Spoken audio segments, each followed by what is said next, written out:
Chapter 1. Growing Up Tipsy. Somehow I knew that there was much more going on than was apparent on the surface. My existence and that of things going on around me caused me to question everything, always looking for the deeper meanings. I was born in the city of the Voodoo, New Orleans, Louisiana. My paternal grandmother's shotgun house stands at 1018 St. Anne Street, the Maison Blanche, the former home of Mademoiselle Marie Laveau, the voodoo priestess for 3 generations, is recorded as being 1022 St. Anne Street.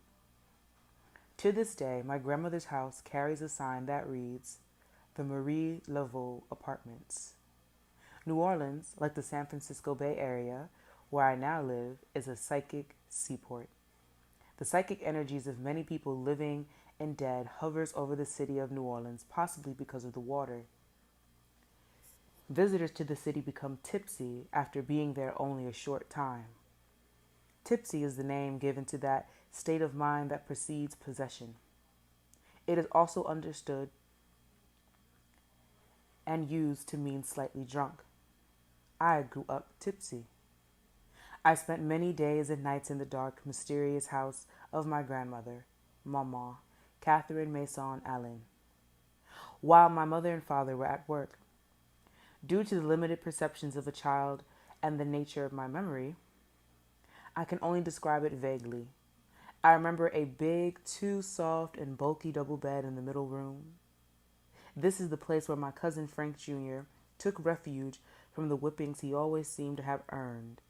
He used to hide under this bed and smoke cigarettes. But for me, smoke and Frank were not the only things hiding under that bed. Perhaps I had eaten too many pickles that night or overindulged in the delicious tea cakes and sweet potato turnovers my mama used to bake in the wood stove. Whatever the external cause, when I laid my head on the duck-down pillow covered with an immaculate muslin pillowcase, I just couldn't sleep. Everything was so still and quiet that I could not tell whether the numerous and barely distinguishable adult relatives of mine were asleep in the front room or out for a night of church. I could have been there alone without concern because everybody on the block was somehow kin to me and would have come running at the slightest disturbance. But tonight, as wind slipped slowly through the cracks in the wooden fence that enclosed the backyard, no one seemed afoot. At least, no one human. I could hear only the wind and the irregular tapping of Mama's white dog, who was born with only 3 legs. I was always afraid of that dog and kept a safe distance between us, not because he was in any way vicious, but because his eyes were always red, and I had been told that he knew when somebody was going to die.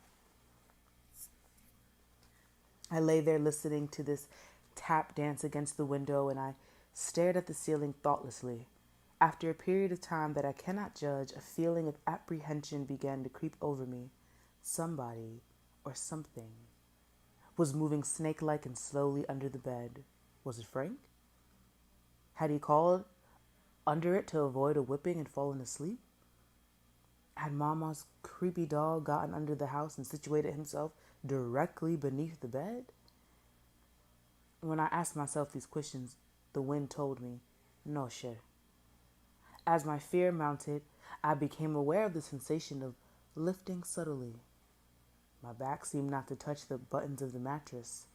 I kept rising and rising until I seemed to be 5 feet above the bed. I remember thinking that if I kept rising like this, I was going to bump into the ceiling and smash my already flat nose.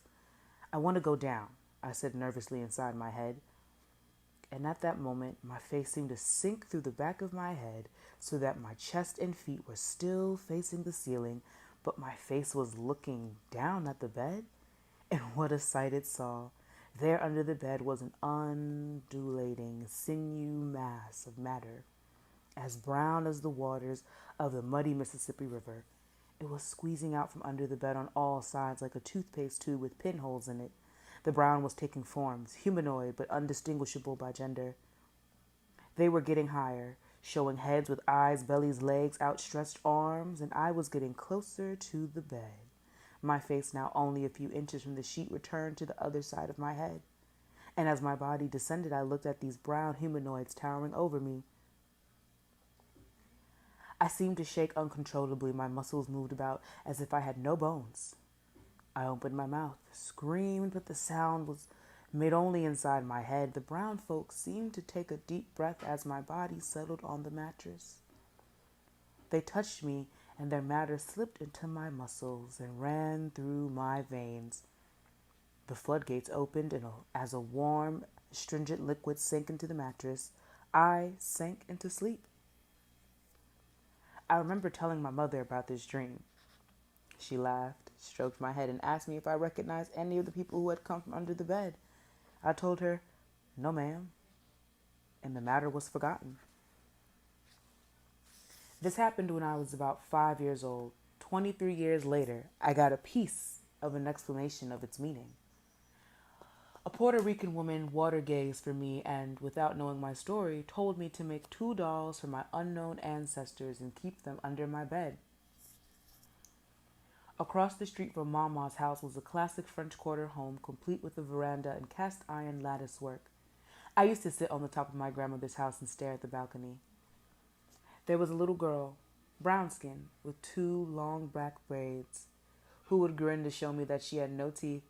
Then she would topple headfirst over the railing and disappear just as her head hit the banquet sidewalk. I don't know who she was or why she presented herself to me, but I saw invisible beings like this one all the time as a child. According to my mother, I used to get up in the morning and roam the French quarters, sometimes not showing up again until sunset. At first, this alarmed her, but the neighbors soon took care of the problem. Renee, I saw Nickel Eye, my nickname, in the square this morning. She was on the Conti Street round lunch. Her and Mama Ruthie was down by the Levee on Canal Street yesterday evening. I remember Mama Ruthie as a fair-skinned, dark-haired, yellowhammer mulatta who wore long skirts and big gold hooped earrings. I'm told that she used to come get me and we hang out all day. Tell she used to tell her friends in the bars that we frequented that I was her baby and that my mother simply gave birth to and kept me for her. There is some mystery around the end of our relationship. All my mother would tell me was that my daddy didn't like her, that he forbid me to run around with her anymore, and that she died shortly after we stopped seeing each other. My own recollections of her came years later. When I began to meditate, I had visions of a little girl who looked like me in a long shirt, woman wearing bells, going to a place where an open fire burned and pretty girls danced with pumpkins on their heads.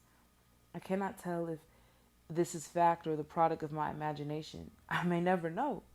Now, whenever I mention Mama Ruthie to my mother, she just opens her eyes wide and says, "You remember Mama Ruthie, baby?" In fact, I had not remembered her at all until 1973. I gave birth then to a child who died, and Mama Ruthie came in my meditation to comfort me. My father's family is very large and close to each other. We used to have family reunions, and it seemed as if the whole world was kin to me. Among this nation of people, I had some favorites. Papa Richard Allen, who was quiet and always gave me money. Uncle Richard Jr., who was handsome and always saved me from drowning, twice. My Nan, godmother, Beatrice Hazel, whom they said had married a Turk and was especially fond of me. There is my Aunt Adeline, one of a set of twins. I remember as being the most beautiful, intelligent, and independent. I intend no slight to the rest of my father's family. They are all characters. There's Aunt Madeline, who is a successful businesswoman and a good dancer with a wonderful sense of humor, and Uncle Henry, the executive, who brought me bright ribbons from funeral bouquets for my hair. This side of my family belonged to the African Methodist Episcopal Church. Their hope and their pride was in it. Consequently, they paid little attention to the history of their neighborhood, and I did not find out until 1978 that this had been the site of Mademoiselle Marie Laveau's house. The old folks say that her true home, the place where she held her altar circles on Friday nights, was a simple cabin on the shores of Bayou St. John near Lake Pontchartrain. I tried. Nevertheless, Mama's house was charged with mystery for me.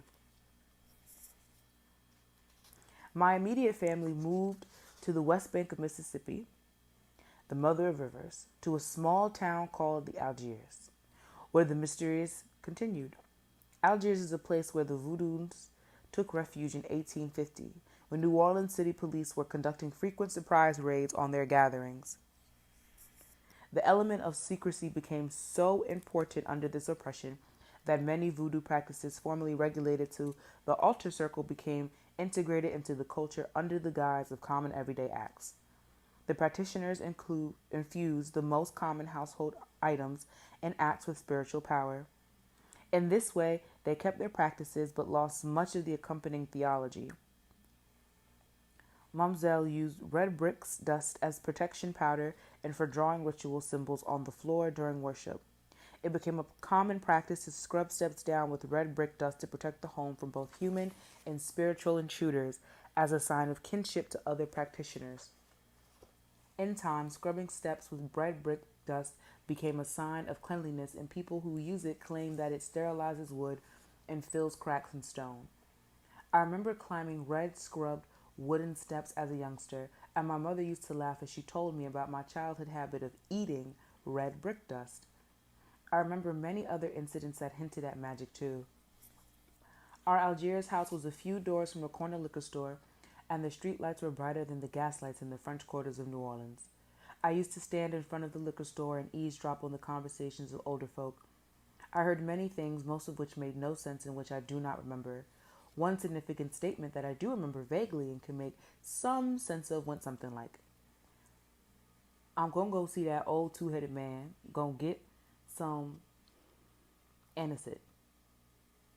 Now I know that a two-headed person is a spiritualist, and anisette is a liquor used to help call down spirits. Late one evening, I was standing on the corner enjoying the liquor store lights and eavesdropping when my mother called me to come inside. I responded, "In a minute, Mama." She squinted her eyes and said, "All right, in a minute. Mark my word, you gonna come running your behind in here." I thought to sabotage a 12-foot journey by walking slowly, dragging my feet, when suddenly out of nowhere a creepy, buzzing, flying thing crash landed on my flat bosom. I screamed, ripping at my clothes, and ran into the house. My mother reached into my she-shirt and pulled out a crushed locust. She threw the thing out the window, and then she scrubbed my chest with a soapy towel. She looked at me and smiled and said, "Child, you's a mess." The cardboard walls had been painted pink. On top of the cedar chest in the front room sat a ceramic cookie jar shaped like a cat. Outside, Mr. Lombard was lifting a block of ice that would be placed in the top of our refrigerator to keep the food cool. My oldest sister, Joyce, was in the kitchen, drying her socks on the kerosene stove. My younger sister, Gloria, was walking sideways across the floor. There was a baby boy, Wilson, in my mama's womb. Miss Victoria next door was pounding on the wall and yelling, "Hold it down, y'all." And my father was carrying a funny-looking square thing with a lot of dials and wires. He plugged it in, turned it on, and little white people started running around and talking crazy inside his box.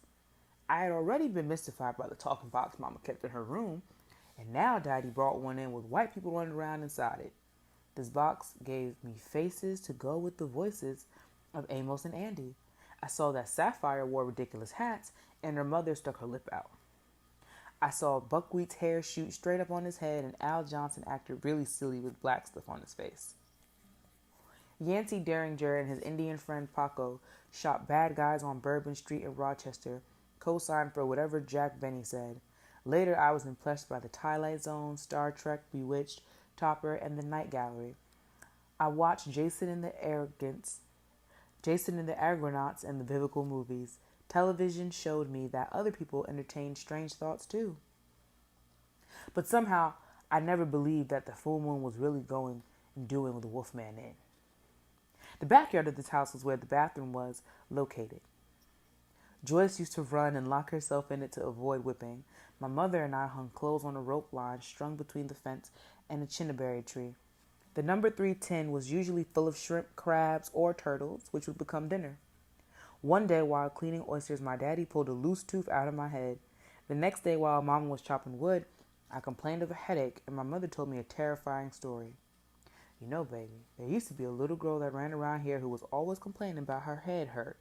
One day, she come up talking that when her mama was chopping wood. So her mama says, if your head hurts so bad, baby, let me open it up and see what's in there. So the little girl laid her head down on the chopping block and her mama raised the axe high like this. And that axe came down whop, like that. And do you know what happened?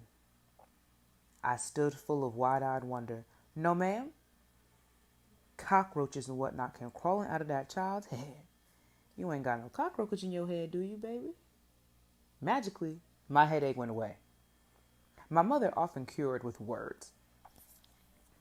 It was getting to be Mardi Gras time. Mama and a woman called Aunt Mary Bell Reed was dressing up for the occasion. They wore blue jeans, a captain's cap with red and white mandarin handkerchiefs tied around their necks. When the band began to play and the people were parading in the streets, they would take the handkerchiefs from their necks and wave them, pass them across the hips and in between their legs in rhythm to a jig known as the handkerchief dance. At other times, they did the second line. I would stand on the banquet or sit on somebody's shoulder and yell, "Throw me something, mister," to a man on the carnival float. Later, we would eat red beans and rice and marvel at Mardi Gras beads and mock gold doubloons. In the house behind us on the next street lived a Chinese woman, whose name I never knew. She had many nice trees in her yard, and a particular two that held my interest, a pear tree, and one that bore a fruit we called hopanicas, loquats. I used to slip over the fence and help myself to these delicious fruit until one day I approached the pear tree and found a leopard cub chained to its lowest branch. The teeth of the animal told me that this was not my imagination at work. Needless to say, after that, I got my fruit from the vendor man when he came by in his truck crying, "Watermelon, get your ripe melon today, lady." My family's next move was to a small backwoods area called Harvey. We lived in the Gem Homes, a subdivision for coloreds. It was so beautiful. The land was green. We had willows and magnolias, banana trees, orange and lemon trees. The crickets and the frogs sang at night, and the light bulbs dotted the darkness with yellow light. Rattlesnakes and cottonmouth moccasins curled up in the blackberry bushes, and once in a while some bold alligator would show himself in public and end up on the dinner table. People fed their dogs gunpowder and ground beef before they left for the hunt. I loved this place where all of nature seemed to talk to me. In this neck of the woods, everybody talked in proverbs, worked on the riverfront or in white folks' homes, and had a home remedy for every illness or mental condition. I was 7 now, the mystical age for Southern blacks, and my mother was no longer responsible for my sins. I was taught carefully how to conduct myself. When you see people on the street, you say good morning because you didn't sleep with them last night. If you go next door to borrow a cup of sugar, you take a stick of butter or 2 yard eggs to the person you were borrowing from. If you're at somebody's house, come supper time and they don't offer you a plate, you get up quietly and leave. You don't allow nobody to talk bad about your mama. If they do, you have to fight. Otherwise, nobody will respect you. You don't call folks out of their name. You don't curse them. You say yes, ma'am, and no, sir, to everybody who is grown. And you don't question your elders about nothing. You just listen to what they have to say. You watch out for the neighborhood children when their parents are away at work or church.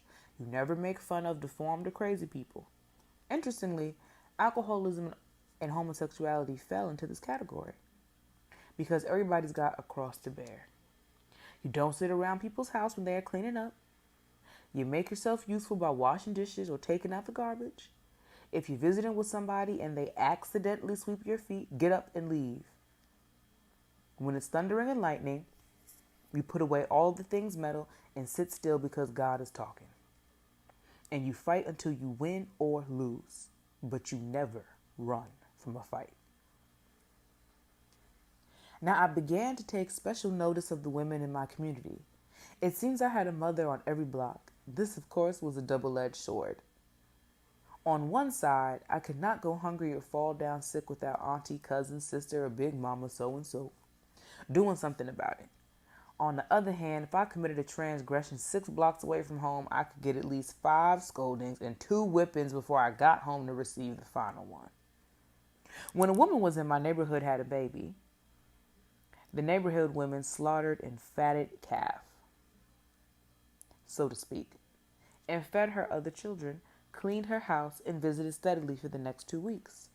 They'd always comment on the arrival of the child. She's a spitting image of her father. Months later, they would say the child was beginning to look like her mother more and more. They'd examine the child's hands and comment that she had piano or pickpocket fingers. If she had piano fingers, when she began to crawl, somebody would give the child a toy piano. The child with pickpocket fingers would be given a small allowance for performing some task and a lecture about how a lazy person can't make it in this world. They'd look in the face of the baby and remark that this was one of an old soul. Or they'd ask the child, "Who are you? And what you come here for?" I listened to the older women interpret each other's dreams and watched them take precautions against their predictions. If they dreamed of a wedding, they checked on the old folks because somebody was about to die. Then they would open a Bible to the 23rd Psalm and place a lit candle on top of it. If they dreamed of fish, somebody was about to be Yumsa, pregnant. When the pregnant woman began to show, they would rub her belly to determine whether if it was a boy or a girl. Boys sat in the belly like watermelons. Girls sat round like pumpkins.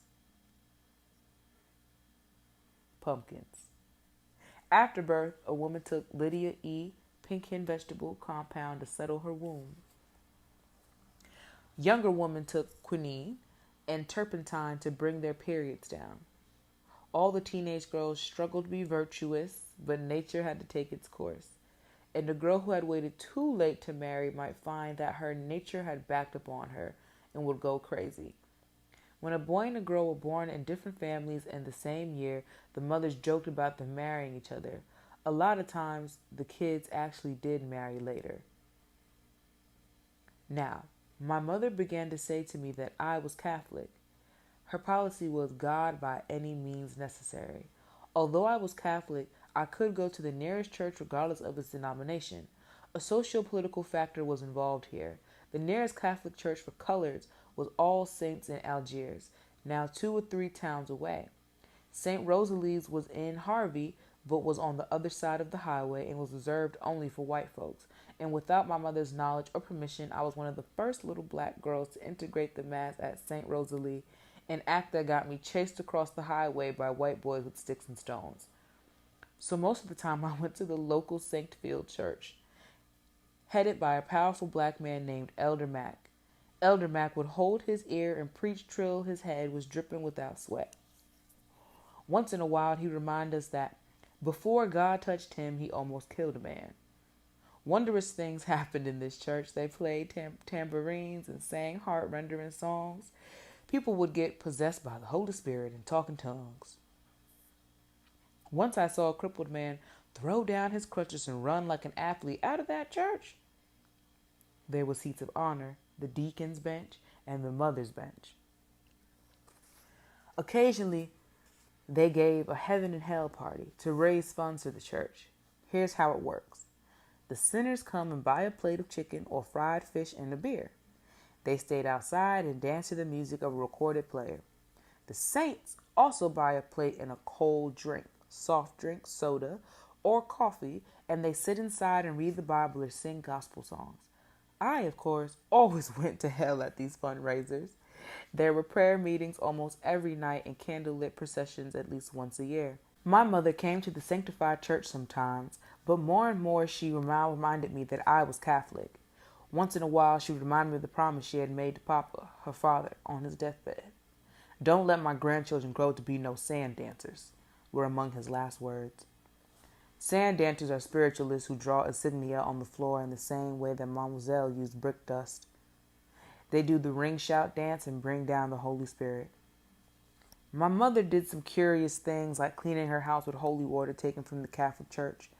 When my brother had a nosebleed, she wet a piece of brown paper bag, held it to his nose, and she put a key on a shoestring, tied it around his neck, and dropped it down his back. The bleeding stopped. She was always talking to the elements. Once I watched her invoke the rain. She explained to the clouds how much we needed the water.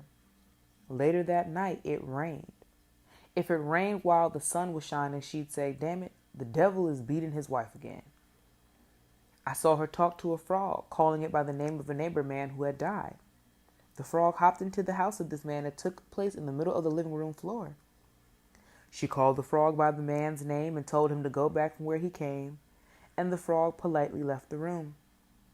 It was common knowledge in our family that you had to avoid Mama's pointed finger at all costs because whatever she said, calling the names of Jesus, Mary, and Joseph as she pointed that dreaded finger, that came to pass. She had pointed that finger at me when the locust landed in my bosom. I was deeply impressed by this fact. But as was typical of child-rearing practices in the old black South, nobody taught me anything about these mysteries. Often I would stand quietly nearby as some dream was being interpreted, only to be dismissed with, "This is a racehorse conversation and no jackasses allowed," which meant that I should leave because their conversation was beyond my understanding. An ever-sealed lid of secrecy covered what older folks said and did. Later, I learned that this secrecy had been a survival mechanism. Under slavery, the penalty for retaining African ways and beliefs was death. The black codes of Louisiana forbade black people to gather in large numbers unsupervised. Therefore, the Voodooistas had held their ceremonies at night on Lake Pontchartrain and in Congo Square, around the corner from my grandmother's house. In this neighborhood, when a person went to the local grocery store to buy a pound of beans, a pound of rice, and a piece of salt pork, the neighborhood merchant in the register would ring up the price of the things, collect the money, and give change. Then she would reach over in the vegetable bin and pull out a nice round onion, drop it in the bag, smile, and say, "Leguinipe." The buyer would smile and nod and walk pleased as punch from the store. She had been given leguinipe, a little something extra to make her meal complete. Everybody did it. Nobody discussed it. We learned and played and cried and laughed and grew up like all the children, but for those of us who came at the age of Mississippi Basin, the remnants of voodoo, the whispered wisdoms, were the leguinipe of our developing consciousness. In her 30s, my mother was a beautiful woman. You're still pretty hot for your age, girlfriend. She has soft brown hair and changeable brown eyes. When she bought stockings, the shade was titled Honeytail Royale. She was small-breasted, small-waisted, with a belly that speaks of birthing. As to her hips, we used to tease her by singing, "It must be jelly, 'cause jam don't shake like that." She is a woman of good health and physical strength, courageous and independent spirit, with a gift for transmitting knowledge if she chooses to. I count myself lucky to have been her third of 9 children. Conceitedly, I say that I experienced my mother at her peak. We spent hours at the kitchen table cooking and looking at the world through the window fan. We made court bouillon, fish head stew, and Creole pralines, candy. Creole cabbage, stuffed crab, gumbo, and alligator pears, avocado with spices, codfish balls and sweet potato pies, lemon pies, and homemade ice cream, banana and peach. We skinned catfish, they menstruate, eel and armadillo. We ate Creole cream cheese, not at all like Philadelphia, and French bread for breakfast. Sipped coffee with chicory from a demi-tasse cup. We stewed chicken, fried roe, fish eggs, and once in a while had alligator's tail. We planted a garden and built a chicken coop, caught crawfish and blew bubbles through the gutter reeds. We washed our faces in watermelon rind. She made ointment from a prickly pear, wrapped my hair in number 8 black thread, and strung the braids together. We told each other stories, and we stitched soft moccasins and listened for death ticking in the woodwork. She never thought of her omens and cures as voodoo. To her, they were simply mother wit, or what the old folks say. My mother's stories about her family were most interesting to me. Her father, Papa Wyatt Scott, had been a slave as a child. He had been shipped to Virginia from the Big Island, Haiti, to probably work the plantation. Somehow, he did time round Georgia, then was sent back to Virginia. Somewhere between childhood and adulthood, we don't know when he was born, the freedom come, and he took himself a wife, one Mary Jones, the daughter of Rachel, a Choctaw and a Frenchman whose name was Silas. Wyatt and Mary had 5 children, the Brownskins. My aunt Elizina, Dorothea, who still lives, but is little known to me, and Uncle Bill, who was a character worth his weight in gold. There's the black-skinned moon-faced Johnny, who was an ancestor now, and Charlie Scott, whose legend says he went up north and passed for white. The baby girl, Serena the Redskin, is my mother. Mary Jones died young, when my mother was 7. Elzina struck out on her own, leaving the baby girl to cook, clean, and manage the house for 3 men. Papa Scott never married again, and in fact, never even brought another woman into his house. My mother lived for the stories of her mother.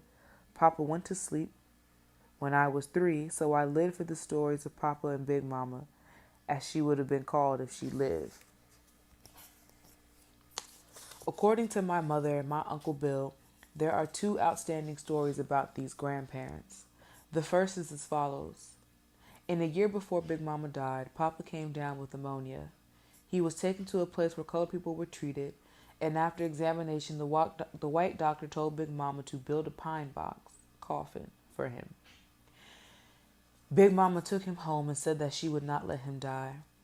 She braided her long black hair in Indian pigtails, put on a particular dress and her moccasins, and walked out into the swamplands. She was gone 3 days and 3 nights. She came back with a handful of green berries, which she boiled into tea and fed to Papa. In a few days, Papa got out of that bed and lived a vigorous life for another 30 years. He was killed in a hit-and-run accident. The story is this. Papa was a railroad man. At some point in his life, he had lost one leg from the knee down as it got caught in the hitch between 2 boxcars.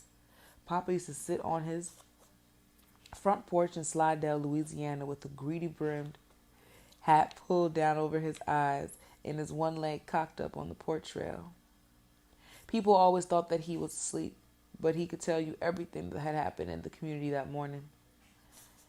In those days, white people used to call all older black people auntie and uncle, a habit they had adopted from the slaves.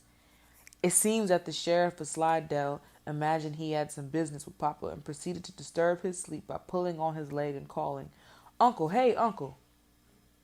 Papa opened his eyes and said, "When did a black man, some bitch like me, get to be your uncle?"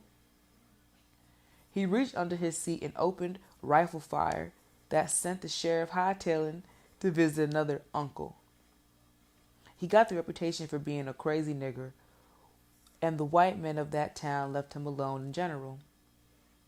There were other stories that went past my ears as my mother tried to reconstruct the history of a family torn apart by slavery and poverty. Somewhere on the island, Papa had a sister named Serena like my mother. I listened carefully and stored away in my head everything that was said around me. I still amazed my mother by being able to recount stories she had almost forgotten. This is what the children of former slaves, migrant workers, and immigrants must do to maintain our sanity. The stories of our elders are all we have to reconstruct a lost past. Mama doesn't realize it yet, but she was an armchair feminist. The principles for living that she instilled in me as a child have simply been extended to apply to society. She used to say, don't allow anybody to walk over you. If you ain't got but a dime in your pocket, walk with your head up and get your back straight. You can be anything you want to be, goddammit, and be the best, whatever it is. The difference between reward and punishment in our household was dependent on your ability to demonstrate to Mama that you were thinking, that you were minding what you were doing. You had to prove that all your senses had been applied to the situation, including your 6th sense. We used to see a neighborhood man stumbling home drunk at night, and she would say, "You see, baby, everybody looks at him and says, 'Poor man, he had a way to go.' If I stumbled in the street like that, and they'd call me a whore and a tramp, and I'd got problems too." As I grew older, I too experienced the isolation and false shame women are often subjected to, and I learned to regard the fear of gossip as a terrible power. My mother used to tell me to keep $1 and a dime in my wallet. This was independence insurance. If you were riding in a car with a boy and he started pulling at you, you could use the dime to make a phone call and the dollar to get a cab, or pay somebody for a ride to the nearest friend or relative's house. The women of my community generally agreed that men had more dog in them than women did. They said that all men were children. When this logic failed in an argument, when his logic failed in an argument with his wife, the man only had to shake his fist and say, "I'm a man." And as most often, the fuss stopped. Some of the men abused their wives. A young girl about to be married was told by older women that she should count on getting hit before too long. She was told that he was bound to change on her, and she was taught that Louisiana women's self-defense techniques: money hidden away, a friend girl who keep your kids for a while, and T-roll, fighting combinations: boiling hot grits with honey or sugar and oil to throw in his face, a kick to the groin, 2 finger pokes for the eye, and press the thumb down in the opening of his throat. These things would let him know that she was a little piece of leather and well put together. My mother was always predicting accurately for people or praying somebody out of a fix. Once I got bold and asked her to teach me how to work the spirits. She looked at me intently and said, "I ain't gonna teach you nothing, your temper too bad." She said nothing more until I called her years later.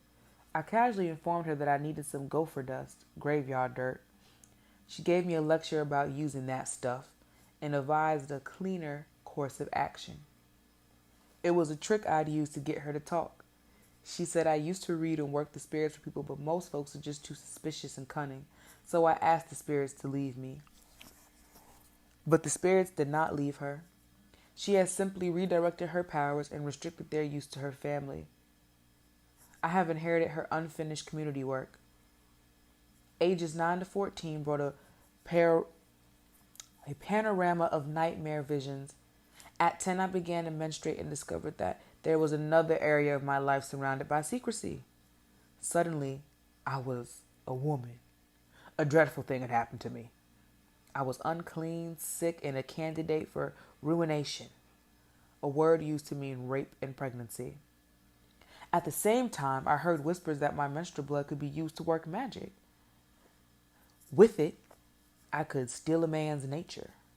I was told that the space between my legs would cause me to carry many a day. Corresponding with the onset of puberty came a change in my father. The man who had been king and distant daddy hung up his choir robe and began a one-man campaign to make my life miserable.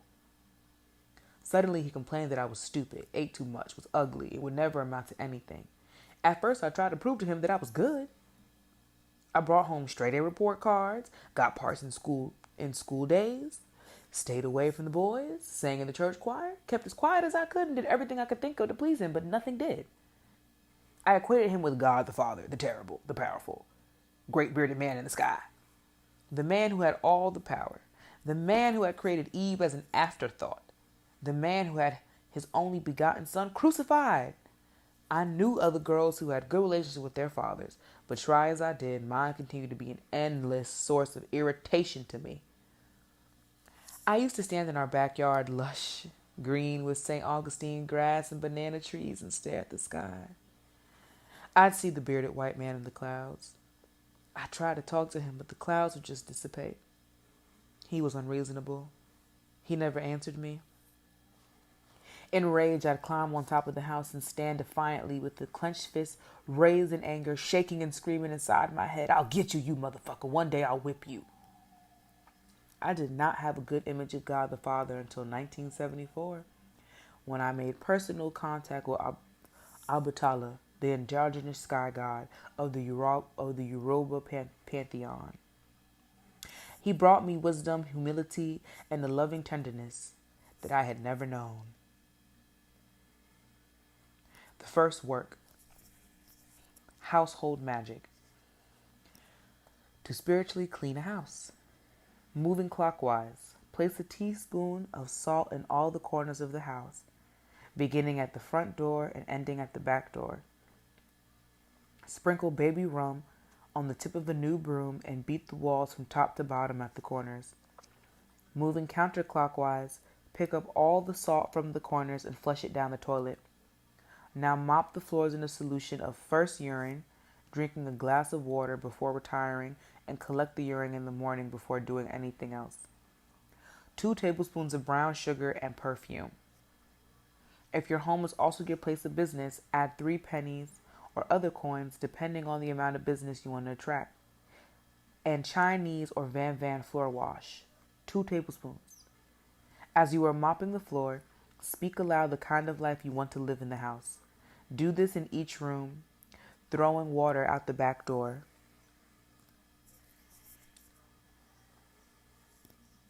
Light a blue peace candle behind the front door with an image of St. Michael over the door. Put fresh cut flowers in each room. The first work, household magic, to spiritually clean a house. Yes, we're going to read this again. Moving clockwise, place a teaspoon of salt in all, oh my God. We're going to read it again. The first work, household magic, to spiritually clean a house. Moving clockwise, place a teaspoon of salt in all the corners of the house, beginning at the front door and ending at the back door. Sprinkle bay rum on the tip of a new broom and beat the walls from top to bottom at the corners. Moving counterclockwise, pick up all the salt from the corners and flush it down the toilet. Now mop the floors in a solution of first urine. First urine means drink a glass of water before retiring, before going to bed, and collect the urine in the morning when you wake up before doing anything else.